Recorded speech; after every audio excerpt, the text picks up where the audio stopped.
How y'all doing? For this video, I'm going to show off more miniatures I picked up last year and I painted during 2025 and 2026. No real rhyme or reason between them. These are just miniatures I grabbed. Ooh, I like that one. I'll collect and paint it up here. Now, with the exception of the werewolves, all the miniatures belong to Reaper. Two of them are plastic here. For two of the models, they're the exact same. One's metal, one's plastic. The other plastic one is the Snakeman. Now, I got these at one store in town that for some reason decided to do away with, I guess they were just rearranging their store, and one of the things they did is they just got rid of all their Reaper metal ones. You know, they kept the plastics, but they threw away the metals. And to me, okay, I understand to some extent why a lot of people don't like metals, because one advantage metal has is traditionally it holds one of the best details. Now, thankfully, technology is doing better with presenting new ones in plastic or, or ceramic, whichever material to use. It gets good fine sculpts out of that. However, unless the model itself is kind of wonky and you're afraid to lose it when you drop it on the floor and stuff like that, I don't see too much of an issue. I mean, you gotta be careful with miniatures to begin with. Plastic, at least you have plastic glues to glue it in, practically welds it. But I still, I guess because I started this hobby getting metal miniatures, I just like to stick with that when I could.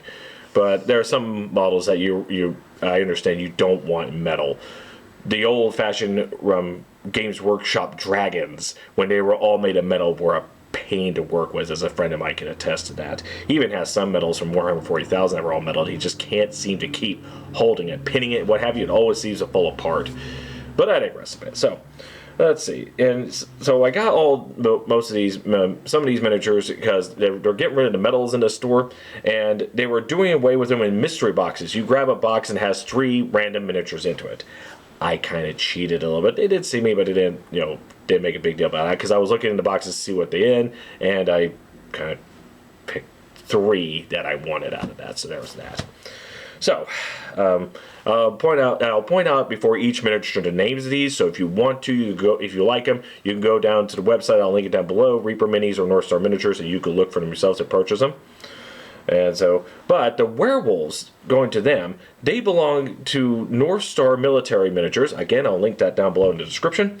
They go to this game, Dracula's America. If you are interested in a Western skirmish game that you can play both a straight Western or in a Weird West setting, give this one a look into. This is the basic book right here. I got this hardcover, you get a softcover. The werewolves go to this expansion to Hunting Grounds, where you play in Deadwood, South Dakota. So if you're interested in the series Deadwood, which I'm sorry, I didn't watch that one, but I've been meaning to one of these days. But if you're interested in Deadwood in that setting, it takes a supernatural element in that, into that setting. And one of the new factions they put into this are Union soldiers that got cursed with lycanthropy. And that's where these werewolves come in. But the werewolves themselves are just basic werewolves. They don't have any accessories to them that show that they belong to you, and so you can use them in any setting you want. So that's why I picked them. With that said, here's a slideshow showing them off here. I put names on each one. Link down below for the website where you can find them if you're interested.